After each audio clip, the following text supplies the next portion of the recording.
Mental health is a vital part of our overall health. It is not separate from our physical well-being.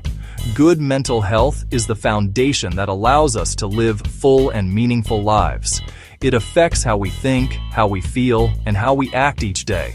It helps us handle stress, build relationships with other people, and make healthy choices for ourselves and our families. When our minds are healthy, we are better able to work, to learn new things, and to contribute to our communities. We can face challenges with more strength and find joy in our daily experiences. Without good mental health, it is very difficult to have good physical health or a good quality of life. The World Health Organization has reported that 1 in every 8 people globally lives with a mental health condition. This is a very large number. In almost every family, in every workplace, and in every community, someone is facing these challenges. What does it mean to integrate mental health care? Integration is the simple but powerful idea that mental health is not a separate, specialized service for only a few. Instead, it is a fundamental part of all healthcare, for all people. It means that when you visit your family doctor or a local nurse, they are also prepared to ask about and help with your emotional well-being. It is about moving mental health support out of isolated psychiatric hospitals and into the places where people live their daily lives. This includes primary care clinics, community centers, schools. Integration means that getting help for anxiety should be as routine as getting a blood pressure check. There is strong proof that this integrated model works. The first major benefit is reach. Primary care visits are trusted opportunities to screen for depression and anxiety.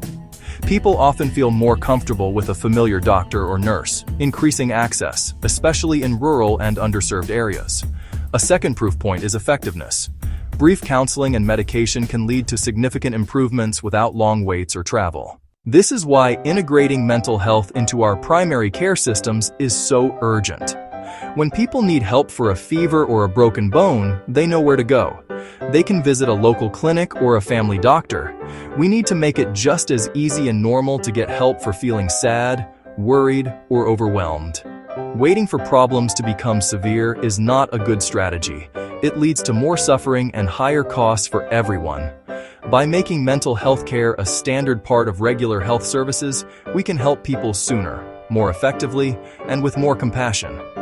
Studies from many countries show that when support is provided in community settings, people get better. Early intervention prevents mild problems from becoming severe disabilities. It helps people stay employed, keeps children in school, and strengthens families. This is about promoting well-being for all. By building these systems, we invest in health, happiness, and prosperity. It is a practical and hopeful path forward. Building an effective framework can follow a clear pathway. The first and most crucial step is to train primary care workers, doctors, nurses, and community health workers. Use simple screening tools and teach basic counseling skills for immediate support. Establish clear care pathways. First, screen. If needed, offer brief counseling. If severe or no improvement, refer to a specialist. A simple written plan enables consistent care and easier follow-up over time. Build strong teamwork. No single person can do this alone. Create referral networks and regular case meetings while protecting privacy. This network ensures easy connection to the right service and creates a safety net. Use community spaces, support groups, workshops for parents and teachers. Local leaders and teachers can be powerful allies. Bringing support into familiar settings makes help accessible and less intimidating.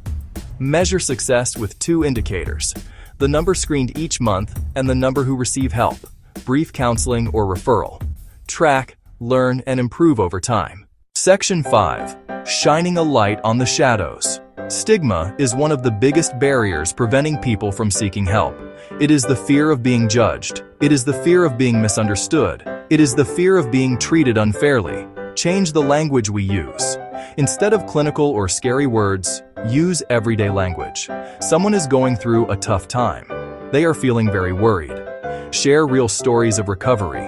When respected individuals speak, it has a profound impact.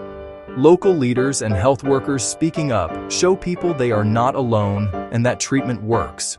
When leaders speak openly, their endorsement gives others permission to think and talk differently. organize campaigns, share positive stories, and model compassion. Public support reframes help-seeking as strength. Clinics must guarantee confidentiality and privacy, greeting everyone warmly. A safe clinic breaks stigma and invites openness. Section 6. Activating the system. Primary care clinics are the natural hub, trusted and accessible. Make a brief mental health check a routine part of every visit, like temperature or blood pressure. Ask, over the past 2 weeks, have you been feeling down, depressed, or hopeless? Normalize the conversation. Train nurses and medical assistants to deliver brief, supportive counseling for stress in a few short sessions. Activate schools. Train teachers to spot early distress, withdrawal, acting out, struggling academically. Offer a dedicated counselor and supervised peer groups. Use local venues for open group sessions, stress reduction workshops, and new parent support groups.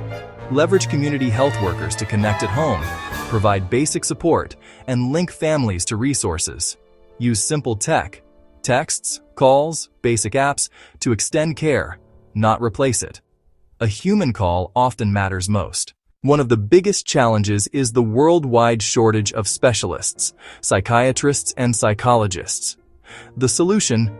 Task sharing, shifting some specialist tasks to trained health workers.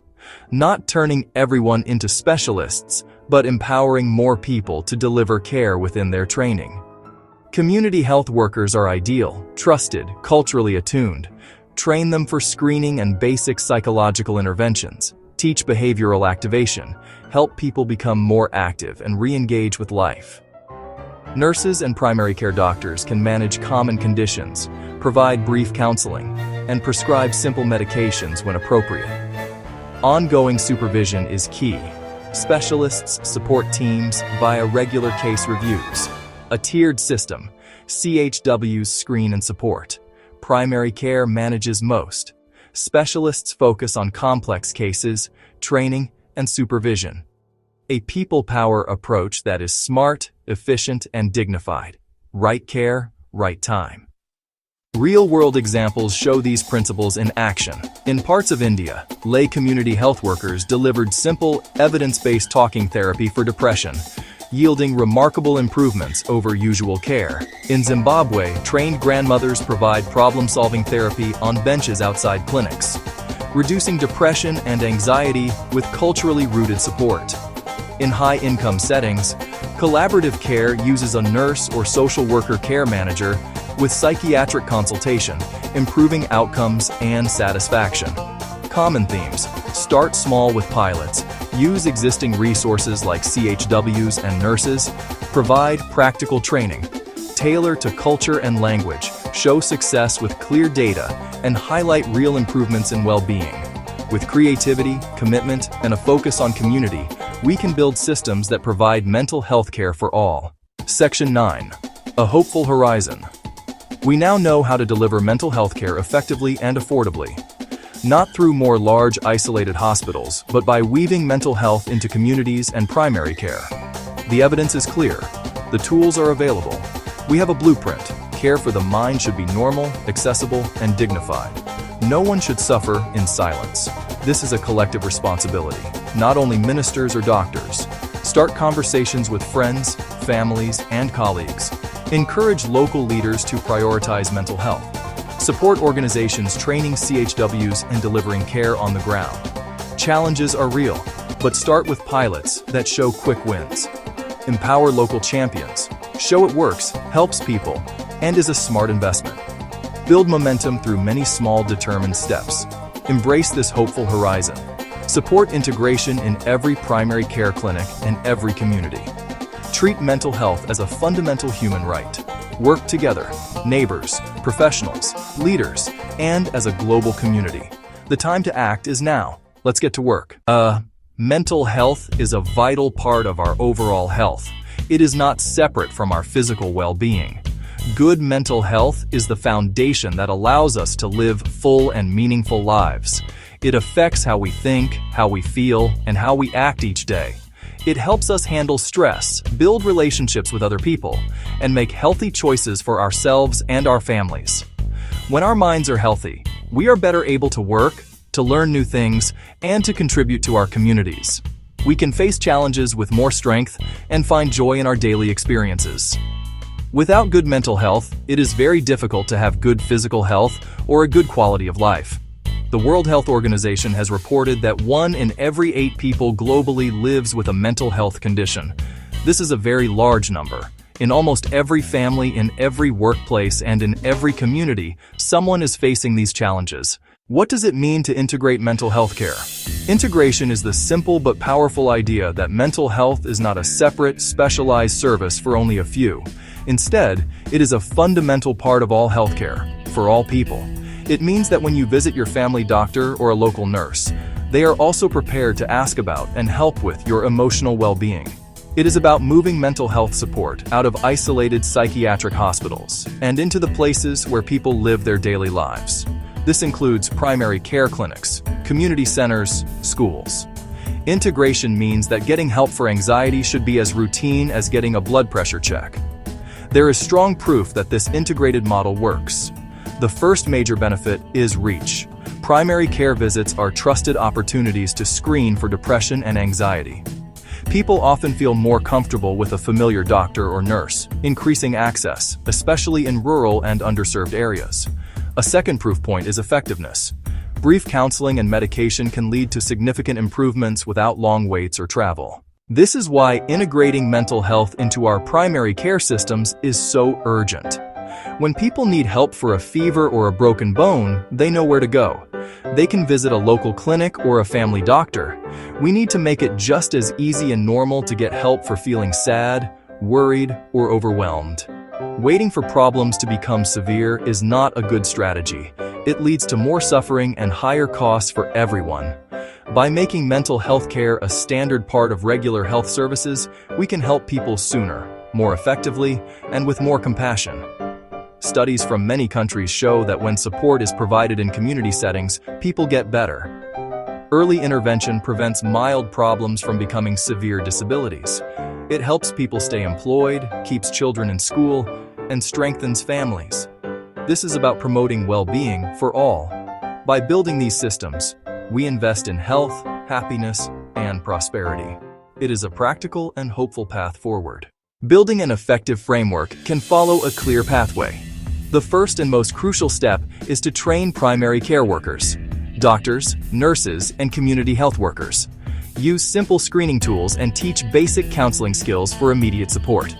Establish clear care pathways. First, screen. If needed, offer brief counseling. If severe or no improvement, refer to a specialist. A simple written plan enables consistent care and easier follow-up over time. Build strong teamwork. No single person can do this alone. Create referral networks and regular case meetings while protecting privacy. This network ensures easy connection to the right service and creates a safety net. Use community spaces, support groups, workshops for parents and teachers. Local leaders and teachers can be powerful allies. Bringing support into familiar settings makes help accessible and less intimidating. Measure success with 2 indicators: the number screened each month and the number who receive help, brief counseling or referral. Track, learn, and improve over time. Section 5. Shining a light on the shadows. Stigma is one of the biggest barriers preventing people from seeking help. It is the fear of being judged. It is the fear of being misunderstood. It is the fear of being treated unfairly. Change the language we use. Instead of clinical or scary words, use everyday language. Someone is going through a tough time. They are feeling very worried. Share real stories of recovery. When respected individuals speak, it has a profound impact. Local leaders and health workers speaking up show people they are not alone and that treatment works. When leaders speak openly, their endorsement gives others permission to think and talk differently. Organize campaigns, share positive stories, and model compassion. Public support reframes help-seeking as strength. Clinics must guarantee confidentiality and privacy, greeting everyone warmly. A safe clinic breaks stigma and invites openness. Section 6. Activating the system. Primary care clinics are the natural hub, trusted and accessible. Make a brief mental health check a routine part of every visit, like temperature or blood pressure. Ask, over the past 2 weeks, have you been feeling down, depressed, or hopeless? Normalize the conversation. Train nurses and medical assistants to deliver brief, supportive counseling for stress in a few short sessions. Activate schools. Train teachers to spot early distress, withdrawal, acting out, struggling academically. Offer a dedicated counselor and supervised peer groups. Use local venues for open group sessions, stress reduction workshops, and new parent support groups. Leverage community health workers to connect at home, provide basic support, and link families to resources.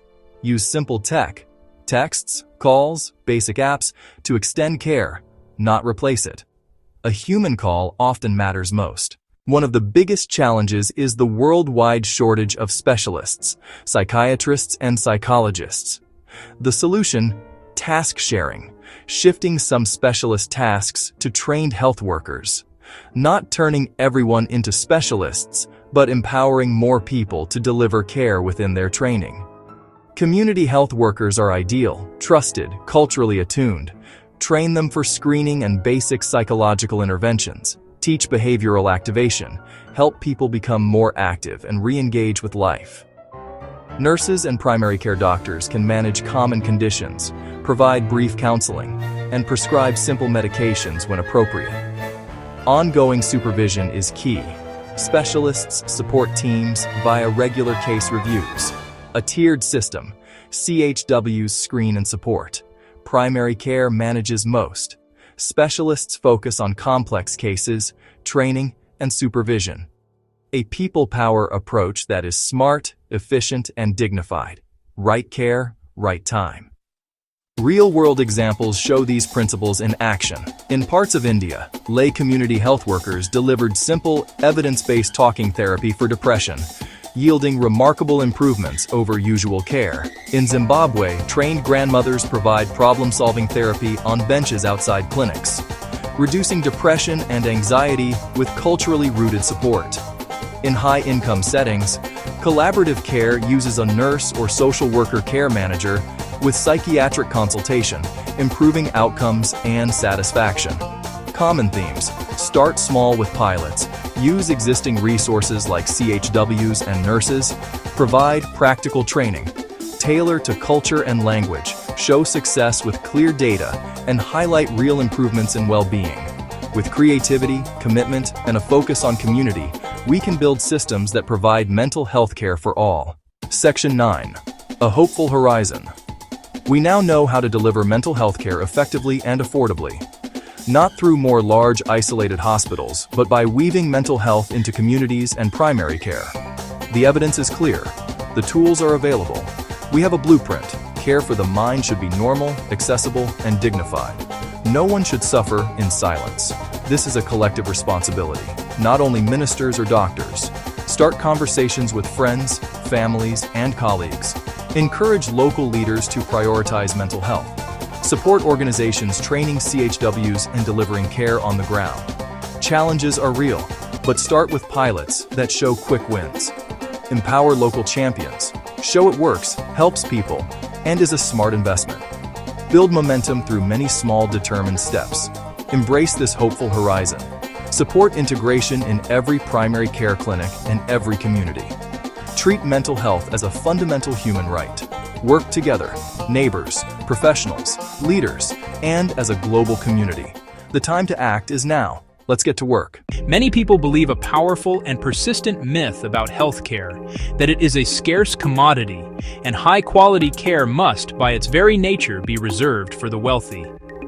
This story tells us that trying to provide good health services for everyone is a fool's errand, an unaffordable dream that will inevitably lead to rampant waste, interminable waiting lines, a decline in quality for all. It is a narrative rooted in fear, one that suggests the only way for some to have excellent care is for many others to go without. This deeply ingrained belief paints a picture of a zero-sum game, where one person's health security must come at the expense of another's. Health is far more than the absence of sickness. It is the essential foundation upon which thriving societies are built. We often focus narrowly on treating diseases, on the dramatic moments in an emergency room, or an operating theater. But its true impact is broader and more quietly pervasive. Good health enables a child to attend school, to concentrate on her lessons, and to develop into a capable adult. Health allows a worker to be productive and earn a stable income, supporting his family without fear that a minor injury derails his future. When many lack basic services, consequences ripple outward, affecting everyone. Preventable diseases spread more easily. Small, treatable problems are left to fester, becoming complex emergencies that are far more expensive. This strains the health system and drains productivity. Universal access is a strategic investment in human capital and social cohesion. Security reduces anxiety and enables people to take risks and build the future. The first effective model brings healthcare to where people live. This approach is called community-led primary care. It de-emphasizes large centralized hospitals, favoring a distributed network of local clinics and health workers. The focus is overwhelmingly on prevention and health education. They manage common, everyday health issues. Local posts become the first point of contact. Prenatal checkups, childhood vaccinations, diabetes care, hypertension management, staffed by nurses and mid-level providers alongside trained local residents. The model reorients care from reactive to proactive. Embedding services removes barriers of distance, cost, and time off work. CHWs visit homes, identify at-risk individuals, and support adherence. Steady engagement catches problems early, reducing expensive emergency interventions and hospitalizations, maintaining health cost-effectively. Rwanda offers a compelling example. After 1994, Rwanda rebuilt around community health workers. Over 45,000 workers, elected by their villages, serve neighbors. They treat malaria, diarrhea, and pneumonia.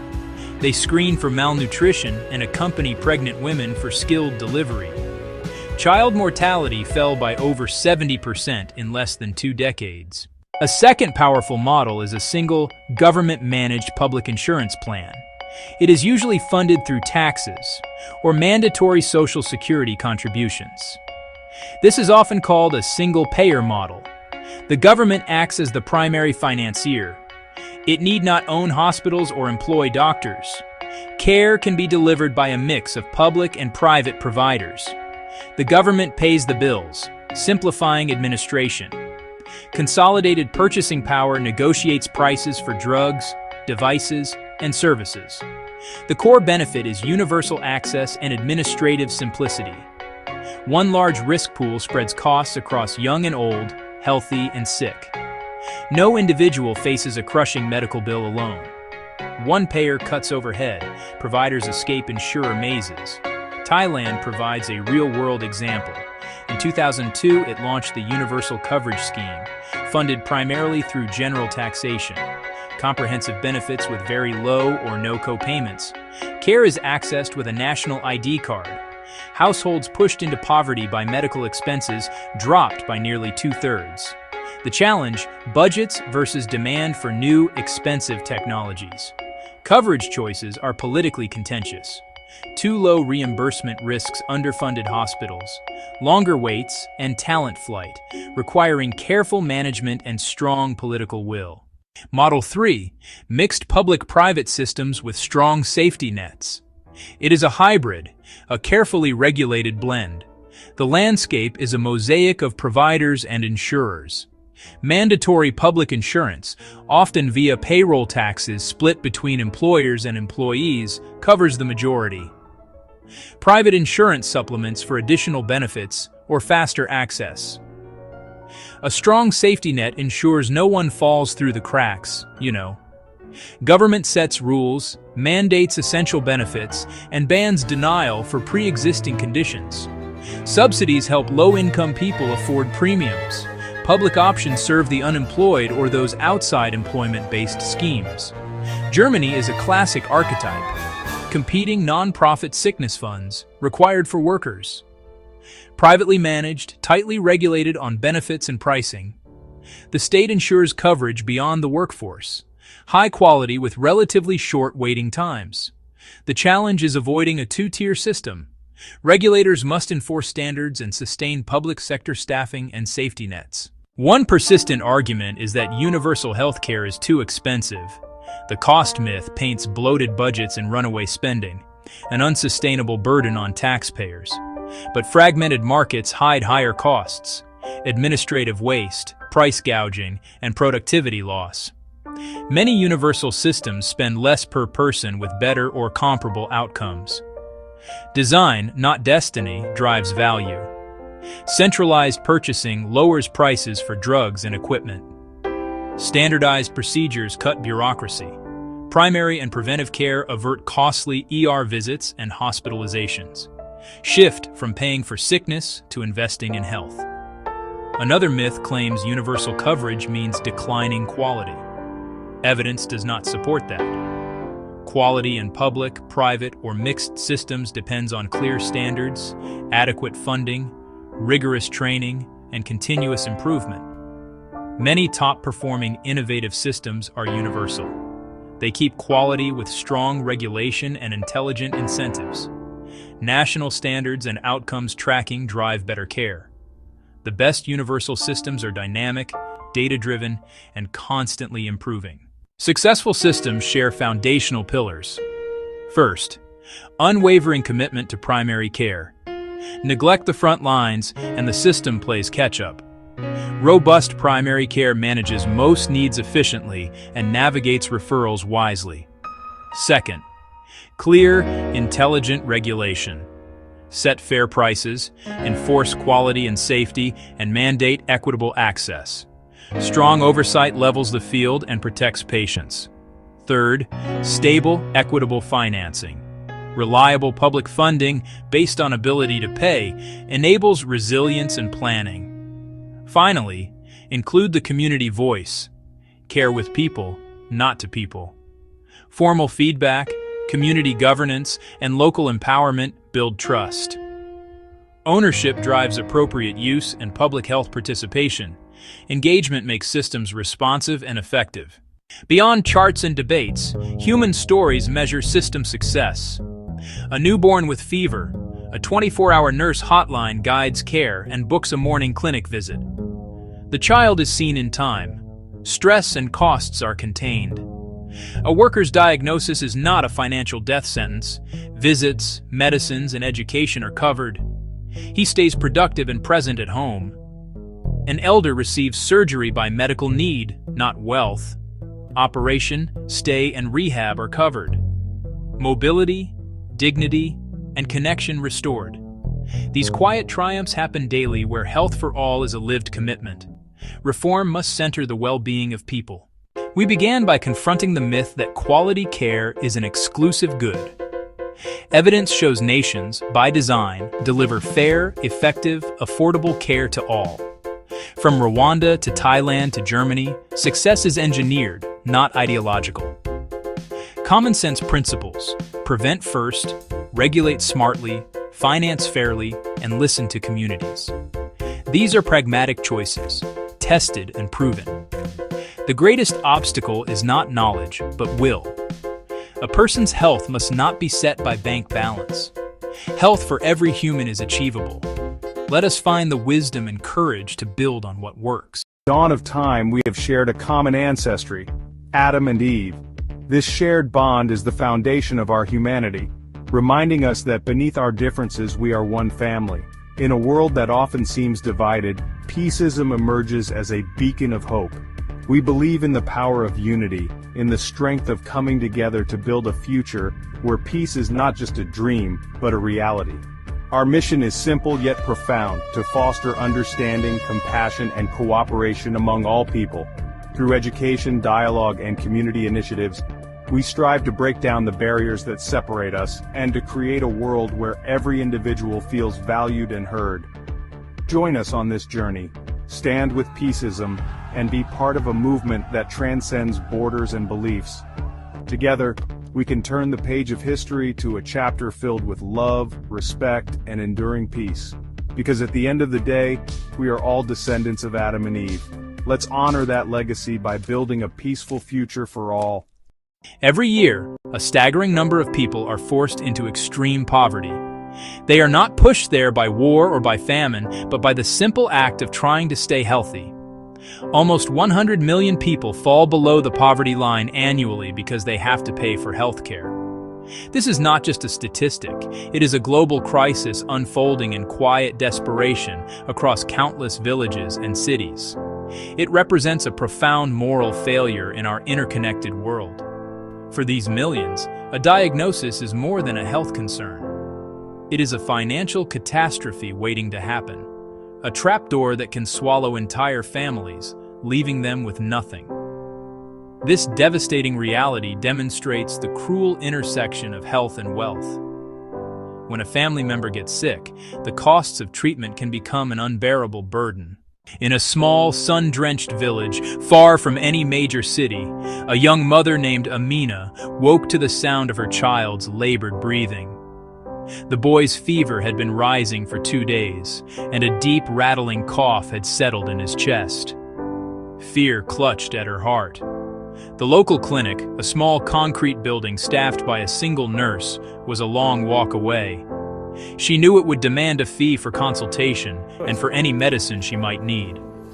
The few coins she had saved were not nearly enough to cover the cost of care, a fact that weighed on her as heavily as her son's illness. With no other choice, Amina made a decision that countless parents in her position are forced to make. She sold the family's 2 goats, their primary source of milk and a vital asset. The money from the sale was just enough to pay for the clinic visit and the initial round of medicine. "I had to do it," she would later say, her voice quiet but firm. What else could a mother do when her child cannot breathe? Her words echo the silent desperation of millions who must sacrifice their future security for immediate survival, hoping that one desperate gamble will be enough. But the medicine did not work as quickly as they had hoped. Her son's condition worsened, and the clinic nurse said he needed stronger antibiotics, which were more expensive. The family's small savings were already gone. With a heavy heart, Amina and her husband sold a small parcel of their farmland, a piece of earth that had been in their family for generations. They used the money to buy the new drugs, praying this would finally bring healing. For weeks, the family ate less, their meals shrinking as their resources vanished. The loss of their land and livestock was a devastating blow. Amina's story is not an isolated tragedy.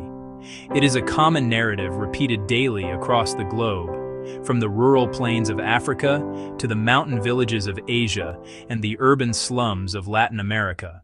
The primary driver of this crisis is a concept known as out-of-pocket spending. This is when people must pay for health services directly from their own funds at the moment they need care, with no help from government subsidies or insurance. In wealthy, high-income nations, these direct payments make up a relatively small portion of total health spending. National health systems, employer-sponsored insurance, other social protection schemes. This creates a crucial buffer that protects individuals and families from the full financial impact of getting sick. Ensuring a medical emergency does not automatically become a financial one. In many low- and middle-income countries, however, the situation is tragically reversed. Out-of-pocket payments represent a much larger share of health financing, sometimes accounting for over half of all spending in the sector. Governments may lack the tax base or the political will to fund a comprehensive public health system, and formal insurance is often inaccessible, so the burden falls on individuals. See a doctor, get a lab test, buy medicine. They are often presented with a bill that must be paid on the spot. This reliance on direct payments creates a formidable barrier to care. For those living on just a few dollars a day, even a small fee for a consultation can be prohibitively expensive. Consequently, many people delay or forgo seeking medical help altogether, allowing preventable or treatable conditions to become more severe and costly. A simple infection that could have been cured with a cheap course of antibiotics can escalate into a life-threatening illness. This system effectively rations healthcare based on the ability to pay, leaving the poorest and sickest with the least access to services. The consequences are devastating for both health and economic well-being. Do you sell the land that feeds your family to pay for your child's medicine? Do you pull your children from school to cover the cost of a hospital stay? The gap between those who have access to quality health care and those who do not is not shrinking. In many ways, it is widening. This growing divide is fueled by a constellation of economic forces, political forces, social forces. High-income countries spend, on average, thousands of dollars per person on health each year. Advanced hospitals, well-trained medical staff, comprehensive health services. In contrast, many low-income nations can only afford to spend a few dozen dollars per person, leaving their health systems chronically underfunded, understaffed, and ill-equipped. External debt, structural adjustment policies, and trade agreements pressure budgets away from health. Brain drain leaves shortages of doctors, nurses, and essential health workers. Rapid innovation, new technologies, diagnostics, breakthrough medicines brings hope, but at exorbitant prices. When a family faces a major health expense, the immediate cost is only the beginning of their financial turmoil. The true impact is a devastating ripple effect that can destabilize every aspect of their lives for years to come. A single surgery or a prolonged illness can easily cost more than a family's entire annual income. To cover such an expense, the first assets to be sold are often those that generate income: livestock, farming equipment, a small shop's inventory. This immediately cripples the family's ability to earn a living. One of the most tragic consequences is the removal of children from school. Malnutrition and untreated illness create a vicious feedback loop of sickness and destitution. High-interest loans can spiral into debt bondage, all because someone got sick. World Health Organization, World Bank. They track this phenomenon, catastrophic health expenditure, and estimate nearly 100 million people pushed into extreme poverty each year. The fact that millions are impoverished by healthcare costs is not an accident. It is the direct result of systemic failures in how we finance and deliver health services. A primary cause is insufficient public funding for health in low and middle-income countries. Budgets often prioritize defense or infrastructure instead. Chronic underinvestment means too few clinics, too few salaried health workers, and not enough essential medicines. With gaps in public provision, people rely on fragmented, often unregulated private care operating for profit. Fees for every service, often unaffordable for the average person. Market-based healthcare excludes the poor. Ability to pay, not medical need, decides who gets care. Past policies introduced user fees and cut public spending, sharply reducing access for the poor. Patents keep generics off the market, setting high prices that keep life-saving drugs out of reach. And where political will is weak, the marginalized, without voice or power, are overlooked, and the system continues to fail those who need it most. Despite the scale of the problem, proven and powerful solutions exist. The single most effective strategy to protect people from catastrophic health costs is the implementation of universal health coverage. Everyone should have access to the quality health services they need without suffering financial hardship as a result. Move away from out-of-pocket at the point of care toward prepayment and risk pooling through taxes or social health insurance. When costs are shared across the population, no single family bears the full burden. Thailand's 30-baht scheme provided comprehensive care for a nominal co-payment, reducing out-of-pocket spending and improving access. Rwanda's community-based schemes helped drive a steep decline in child mortality. UHC requires political commitment, increased public financing, reliable medicines, and a paid, trained workforce. A healthy population is more productive, and protecting families strengthens the economy. delink healthcare from personal wealth, and break the cycle of sickness and poverty. While national policies like universal health coverage are essential, some of the most impactful solutions are being pioneered at the local level, on the front lines of care. Community health workers, often women, receive basic medical training to provide essential services where people live, bridging formal systems and remote populations. They manage childhood illness, provide vaccines, screen for malnutrition, and ensure prenatal care. Trusted, local, and culturally fluent, they reach the most vulnerable households. Mobile phones enable telemedicine and mHealth at low cost. Remote consults save time and money. Portable diagnostics speed up treatment at the doorstep. Community-based health insurance pools risk and builds trust. Combine CHWs, technology, and local financing to build resilient, equitable systems from the ground up, making care truly affordable for everyone. The human cost of unaffordable healthcare is immense and unacceptable. It is measured in the children who die from easily treatable diseases, the mothers who do not survive childbirth for lack of a skilled attendant, and the families who lose everything they own to pay a medical bill. This is more than a failure of economics.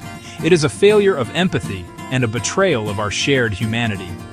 The story of Amina, forced to sell her family's future to save her child's life, is a reality we must refuse to accept. We have the knowledge, the resources, and the proven solutions to build a different world. Governments must make health a priority and move decisively toward universal coverage. Global institutions must back fair pricing and long-term system building. Change comes from the top and from the front lines and citizens who demand accountability. We must listen, stand in solidarity, and choose to close the gap now. Health is not a privilege. It's a fundamental human right, a core principle underpinning the concept of universal health coverage. Yet today, more than half of the world's population still lacks access to essential health services, facing significant and often insurmountable barriers. This global health gap is a complex issue, driven by pervasive poverty, challenging geographical isolation, and severely inadequate infrastructure. The dream of healthcare for all remains an unfinished journey, but it is certainly not an impossible goal to achieve. Disparities in healthcare access exist not only between different countries, but also profoundly within them, disproportionately affecting vulnerable populations. An inadequate health workforce and insufficient medical facilities further exacerbate this gap, leaving millions without necessary care. However, several nations offer valuable lessons in bridging this gap, demonstrating successful models of universal health coverage that we can learn from. Countries like Taiwan, with its universal national health insurance system, provide comprehensive coverage, short waiting times, and affordable costs for all citizens. South Korea blends public healthcare with private delivery, excelling in advanced technology, patient safety, and remarkably low costs. Australia's well-regarded system emphasizes preventative care, while Norway delivers high-quality healthcare through a strong public system funded by taxes.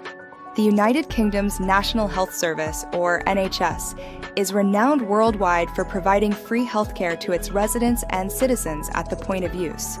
A crucial strategy involves strengthening primary and community care, acting as the essential first point of contact for all healthcare needs. This includes vital services like vaccinations, comprehensive screenings, and the effective management of chronic diseases, all delivered close to home. Investing in these local services is key to reaching underserved populations and ensuring equitable access to essential health services for everyone. Technology also plays a vital role, profoundly transforming healthcare through innovations that enhance access and efficiency. Telemedicine, for instance, enables remote consultations, diagnoses, and treatment, effectively expanding access for those in remote locations or with limited mobility. Artificial intelligence improves diagnostic accuracy and personalizes treatment plans, while wearable devices monitor health conditions in real time, providing valuable data. Even drones are being utilized to deliver essential medicines and supplies to remote and hard-to-reach areas, expanding access significantly. Electronic health records streamline patient data management, improving care coordination, and enhancing overall efficiency within the healthcare system.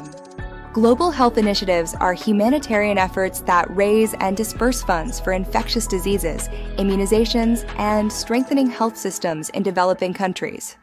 Recognizing that factors like education, income, and living conditions significantly impact health, addressing these social determinants is crucial for equitable outcomes.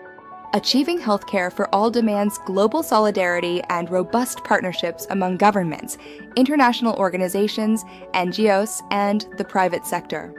These collaborations are essential for mobilizing resources, sharing vital knowledge, and implementing effective strategies worldwide to build stronger health systems.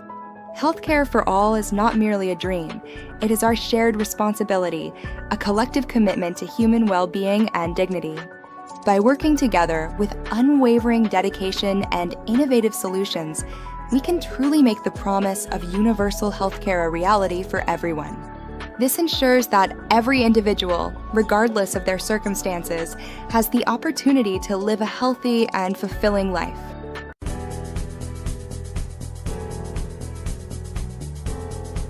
Hi there, I'm Miss Sarah. Well, I guess you could call me Peaceism.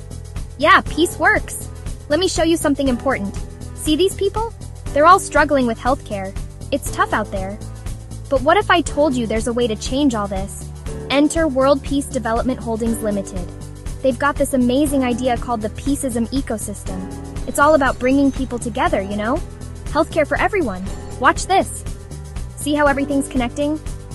Now look, people are healthier, happier, and more peaceful. Cool, right? Want to be part of this change? Join us at the Healthcare for All EXPO. Together we're building a sustainable future. How's that for world peace? Remember, a healthy world is a peaceful world. See you soon.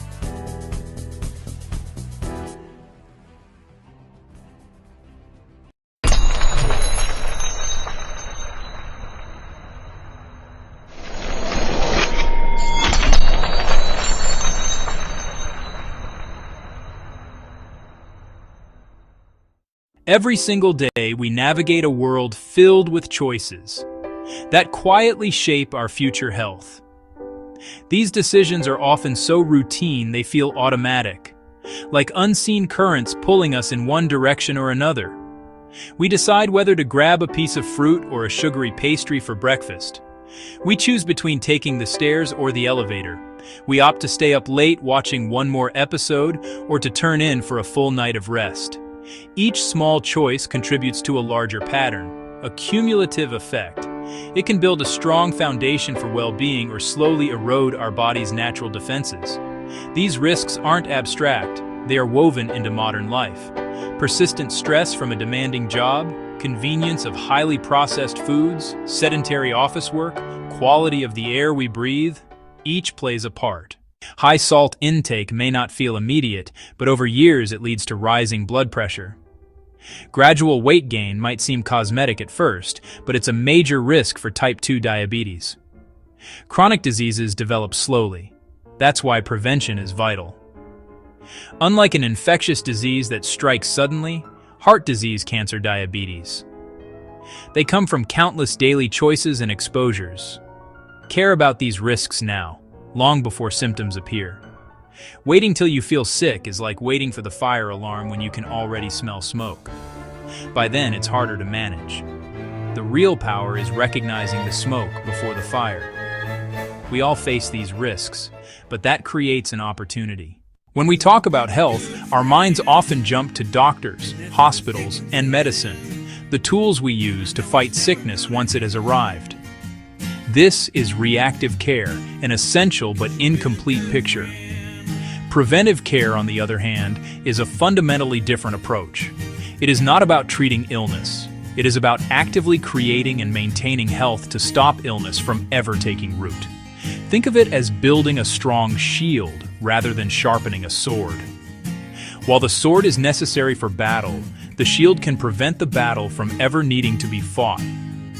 This proactive mindset is the core of the prevention revolution.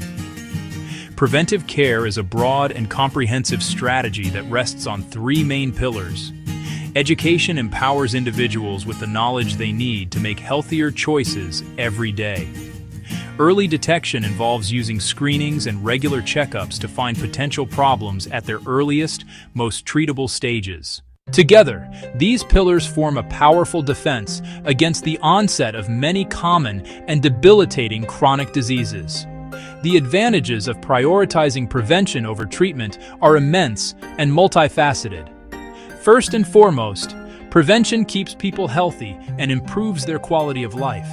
A person who avoids developing diabetes through diet and exercise is spared the daily burden of blood sugar monitoring, medication, and the risk of serious complications. Second, prevention is overwhelmingly more cost-effective.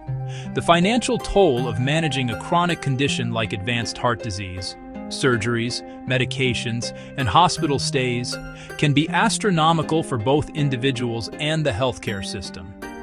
In contrast, the cost of a walking program or a community nutrition class is a small fraction of that expense. Ultimately, the focus on prevention represents a crucial shift in our entire healthcare philosophy. It moves us from a model that asks, "How can we treat this disease?" to one that asks, "How can we keep our community healthy?" This approach benefits everyone. Knowledge is the cornerstone of prevention. Without understanding what makes us sick and what keeps us well, it's nearly impossible to make informed health decisions. Education is our first and most powerful line of defense. It transforms passive patients into active participants in their own well-being. Clear, reliable, accessible information gives people confidence and capacity to act for themselves and their families. This is not a one-time event, but a continuous conversation that must happen in our homes, schools, clinics, communities. Simple health education can be profound. Remember the hand-washing campaigns, soap and water saving lives. Teaching about sugary drinks and obesity empowers parents to choose healthier options. Education on reading food labels, understanding portion sizes, recognizing signs of a stroke gives practical, everyday skills. Effective health education must be easy to understand and act upon. Complex jargon and dense pamphlets often fail. The best initiatives use plain language, relatable examples, visual aids. They meet people where they are. Local health fair, social media campaign, evening news segment, one-on-one with a trusted community health worker. The goal, health knowledge accessible to everyone. Many of the most serious health threats we face are masters of disguise. They develop silently, over many years, without producing any noticeable symptoms. High blood pressure is often called the silent killer. It can damage arteries and organs long before a person feels anything is wrong. Initial stages of certain cancers, high cholesterol, type 2 diabetes. This is why early detection is such a critical component of preventive care. It is our way of seeing the invisible, pulling back the curtain to find problems when they are small and easier to manage or cure. Screening tests are the primary tools for early detection. These are simple procedures performed on people with no symptoms. A routine blood pressure check at a pharmacy or clinic, a mammogram to screen for breast cancer, a colonoscopy to find precancerous polyps, a simple blood test to check cholesterol and glucose levels. The goal is to catch abnormalities at the earliest possible moment, not to diagnose full-blown illness. Finding and removing a small polyp can prevent colon cancer from ever developing. True health is not achieved through short-term diets or temporary bursts of motivation. It is the result of consistent, positive habits woven into the fabric of our daily lives. This is sustainable wellness. It moves beyond the quick-fix mentality and focuses on small, manageable changes maintained for years, even decades. A crash diet might give rapid weight loss, but it's rarely sustainable. Weight often comes back. In contrast, a brisk walk after dinner kept up for a lifetime delivers cumulative benefits year after year. Creating lasting habits requires a shift in perspective. Don't see healthy living as restrictions or sacrifices. See it as self-care and empowerment. If you hate running, don't force it. Maybe you love to dance, hike, or swim. Healthy diet isn't boring. Explore whole foods, fresh vegetables, fruits, lean proteins. Individual choices are powerful, but they do not happen in a vacuum, you know. The environments where we live, where we work, where we play. A person may know they should eat more fresh vegetables, but that knowledge is of little use if there are no grocery stores selling affordable produce in their neighborhood. A parent might want their child to play outside, but that is difficult if the local parks are unsafe or poorly maintained.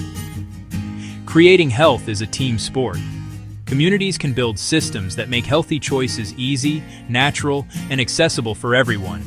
Cities can invest in safe bike lanes and well-lit sidewalks, encouraging walking and cycling.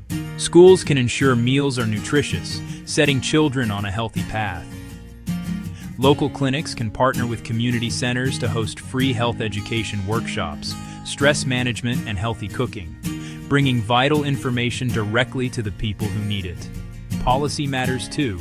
Funding public health campaigns, smoking cessation, vaccination, zoning that attracts grocery stores to food deserts, employer wellness programs, and subsidies that make healthy foods more affordable.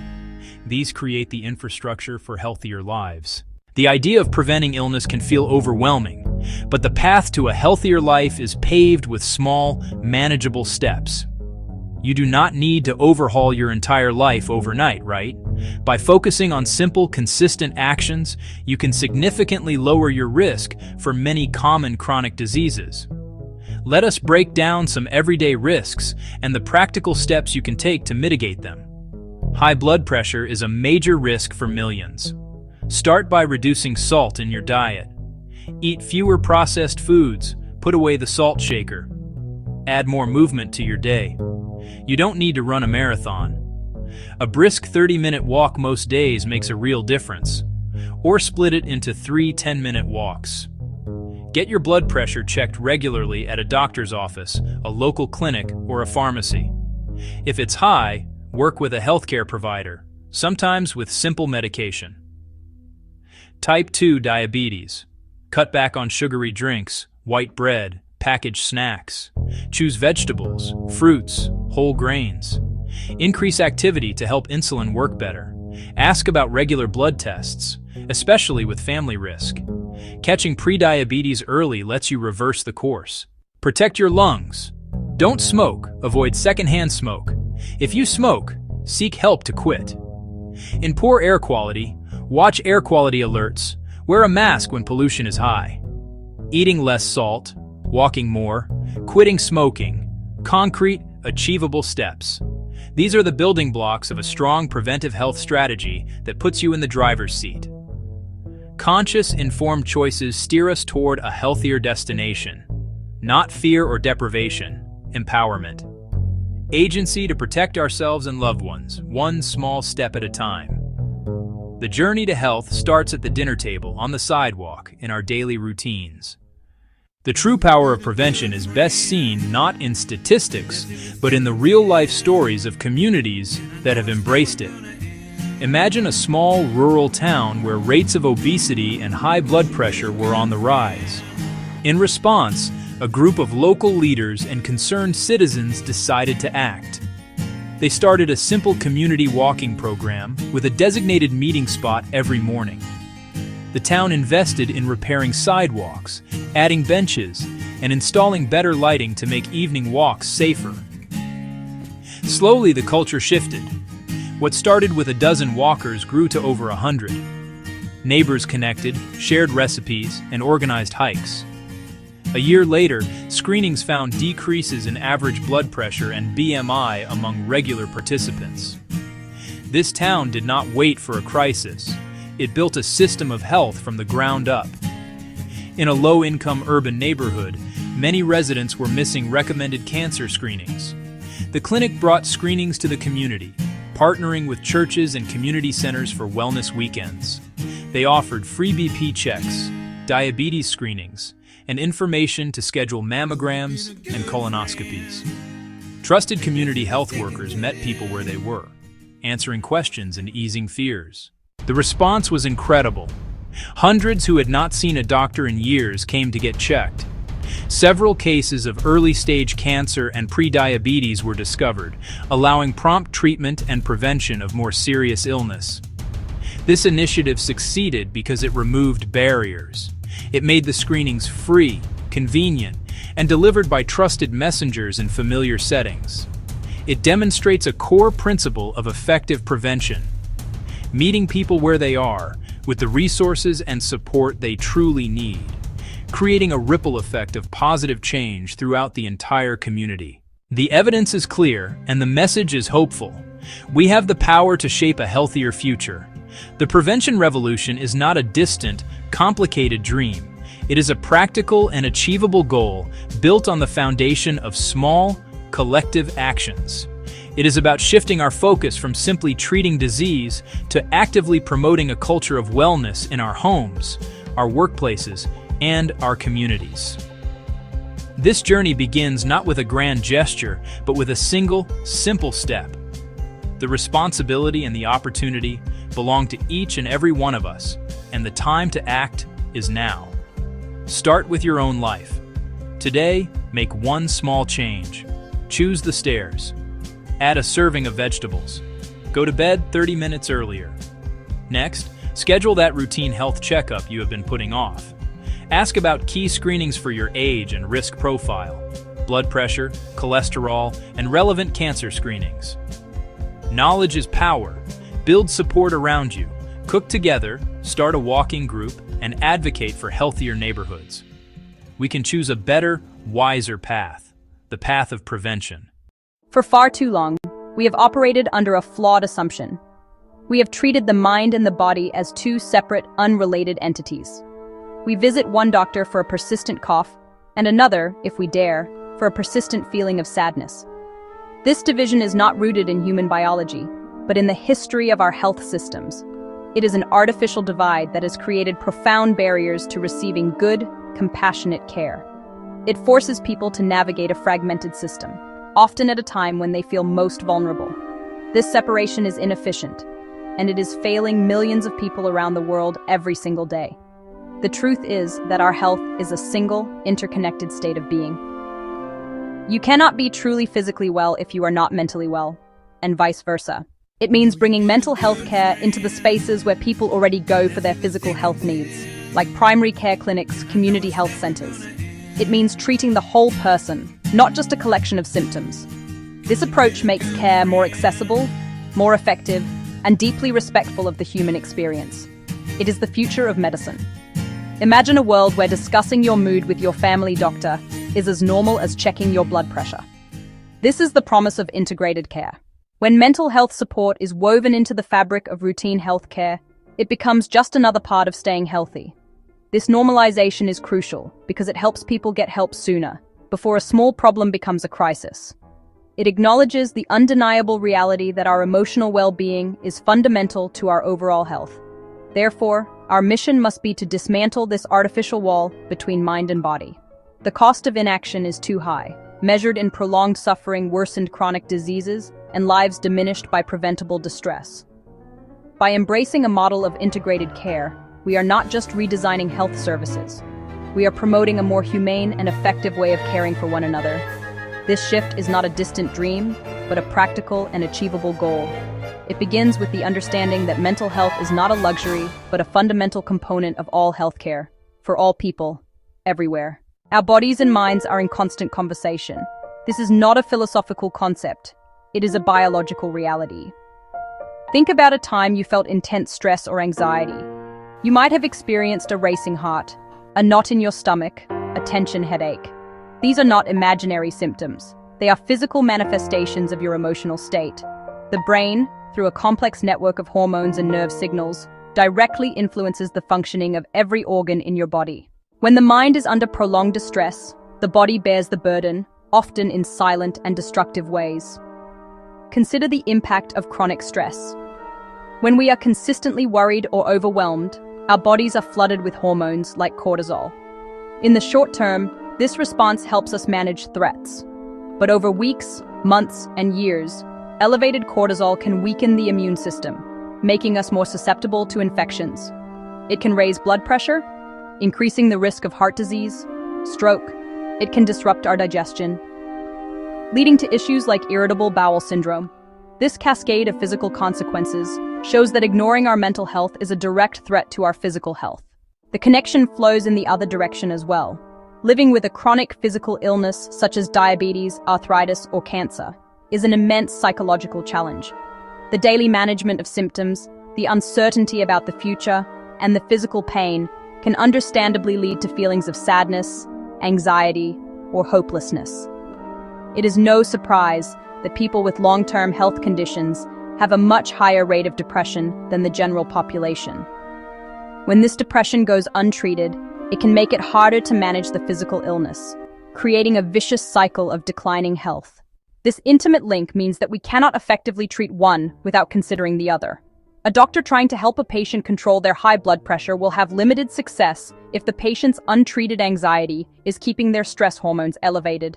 Similarly, a person struggling with depression may find it difficult to muster the energy to exercise or eat nutritious food, further impacting their physical well-being. Recognizing this two-way street is the first and most critical step toward providing care that truly heals the whole person, mind and body together. Many people arrive at a primary care clinic with physical complaints that are difficult to explain. Persistent fatigue that sleep does not fix, vague aches and pains that move around the body, stubborn digestive issues with no clear cause. Doctors may run a series of tests, blood work, scans, examinations, only to find that everything appears normal.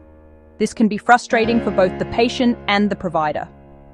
Often, these mysterious physical symptoms are the body's way of expressing emotional distress. A person who is not comfortable saying, "I feel deeply sad," might instead say, "I am tired all the time." Someone grappling with anxiety might describe a constant feeling of being unwell or having a racing heart. In many cultures, it is more acceptable to talk about a physical ailment than an emotional one. The body becomes the voice for a mind that is struggling to speak. Stigma is one of the most powerful and destructive forces in healthcare. It is the shadow of shame, fear, and misunderstanding that surrounds mental illness. This shadow creates a wall of silence, preventing countless people from seeking the help they need and deserve. People worry about being judged by their family, friends, or co-workers. They fear being labeled as weak, crazy, or unstable. In many communities, these labels can lead to social rejection, discrimination in housing and employment, and a profound sense of isolation. The impact of stigma is devastatingly practical. People suffer in silence, hide postpartum depression, or delay help for years. Systems can reinforce stigma when services are far away or hidden, with long waits and daunting referrals. Integrated care is a powerful antidote. When mental health pros are part of the primary care team and doctors routinely ask about well-being, it sends the message that mental health is simply health. Integrated care is not a single, rigid formula. It is a flexible approach that can be adapted to different settings and resources. One of the most effective and widely studied models is the collaborative care model. In this setup, a primary care team, a doctor and nurse, works hand-in-hand with a behavioral health care manager and a consulting psychiatrist. The care manager, often a social worker or psychologist, meets with patients in the clinic, provides brief counseling, and tracks progress with simple tools. They consult regularly with the psychiatrist to adjust the plan, in close communication with the primary care doctor. Another approach embeds support in community settings, where people live, work, and gather. Trusted workers provide psychological first aid, teach basic coping skills, and connect people to more specialized care. Digital stepped care offers scalable first steps, guided apps, online programs, brief phone support, with step-up pathways to therapy or intensive care as needed. The common thread among these models is teamwork and communication. They break down the silos that have traditionally kept physical and mental health providers apart. Information is shared, care plans are coordinated, and the patient is always at the center. The goal is a no-wrong door system, where any entry leads to identifying and addressing both physical and mental health needs. This coordinated, team-based approach is the blueprint for a more effective, efficient, and compassionate system of care for all. While systemic change is crucial, there are powerful steps you can take to begin integrating your own mind-body care. Start the conversation. Next visit, be prepared to talk about your whole health. Reflect on emotions, sleep, energy, and mood. Choose one trusted health worker and share it. Simply saying, "I've been feeling very stressed lately," can be the key that unlocks better care. Second, build a personal toolkit for managing stress and improving emotional well-being. These do not need to be complicated or time-consuming. Start with deep breathing 5 minutes daily. Inhale 4, hold 4, exhale 6. This simple exercise can calm your nervous system. Visual. Simple infographic. Deep breathing, regular sleep schedule, talking to a friend, going for a short walk. Focus on a regular sleep routine. Consistent bed and wake times. Small, consistent habits beat big, sporadic efforts. Third, do not underestimate connection. Stigma thrives in isolation, and connection is its natural enemy. Seek a support group in your community or a moderated online forum. Sharing your story reduces shame and loneliness. Finally, be proactive in health planning, especially with chronic illness. Ask your team to include mental health support. By advocating for whole-person care, you improve outcomes and help educate providers about integration. For health systems and providers, the journey toward integration can begin with small, manageable steps that have an outsized impact. First, invest in training for primary care teams, nurses, community health workers, doctors. They do not need to become psychiatrists. Equip them with short, practical training to screen common conditions and ask compassionate questions. Teach brief, evidence-based psychological interventions. Second, add a dedicated mental health worker on site. Warm handoffs, brief therapy, coping skills, and regular follow-up transform access and reduce stigma. Third, use simple screening tools systematically, 2 or 9 questions, integrated into the electronic record to track progress over time. Finally, build clear, fast, supportive referral pathways with local partners, shared records, and dedicated lines so patients feel supported end to end. To understand the real-world impact of integrated care, consider the story of Maria. She's 54, living with type 2 diabetes for nearly a decade. She kept up with clinic visits, but blood sugar stayed high. She felt profound exhaustion and overwhelming demands of monitoring food, checking blood, and taking medication. A quiet sadness settled in. During a routine checkup, Sarah tried a different approach. After reviewing logs, she asked, "Maria, I know managing diabetes is a lot of work. Beyond the numbers, how have you been feeling in yourself lately?" Maria hesitated, then shared poor sleep, lost interest in hobbies, and feeling hopeless, believing it was weakness. Because the clinic used integrated care, Sarah reframed it as a health issue and introduced David, who met Maria the same day, taught a simple breathing technique. Over 3 months, 4 brief follow-ups and small goals, daily walks, reconnecting, while the team coordinated care. Maria's mood lifted, diabetes got easier, and readings improved. She later said, "For the first time, I felt like someone saw all of me, not just my disease." The evidence is clear. The moral imperative is undeniable. The time has come to end the false separation of mental and physical health. Integrating care is not radical. It is practical, humane, and cost-effective. Our minds and bodies are one. Earlier detection, improved outcomes for chronic diseases, reduced stigma, greater patient satisfaction, more sustainable health systems. This does not require an overnight overhaul. Small, deliberate actions build momentum. 1 clinic pilot, 1 university adding training, 1 community leader championing awareness. A story that can be shared, a model that can be replicated, a source of inspiration for others. Movements are built step by practical step, from the ground up. The path forward requires a shared commitment from all of us. If you are seeking care, be brave. Start a conversation about your emotional well-being. Ask for the whole-person care you deserve. If you are a provider, be a champion. Learn 1 skill. Try 1 screening tool. Advocate for adding a counselor. Together, we can build systems that are smarter and kinder. No one should suffer in silence. Seeking help for emotional distress should be as normal as getting a cast for a broken arm. Let's commit to taking 1 action this week. Talk to 1 person. Share 1 story. Start 1 new practice. Let's begin bridging the divide and building a future where every person receives whole, compassionate care and can truly thrive. This is integrated care. You are not alone.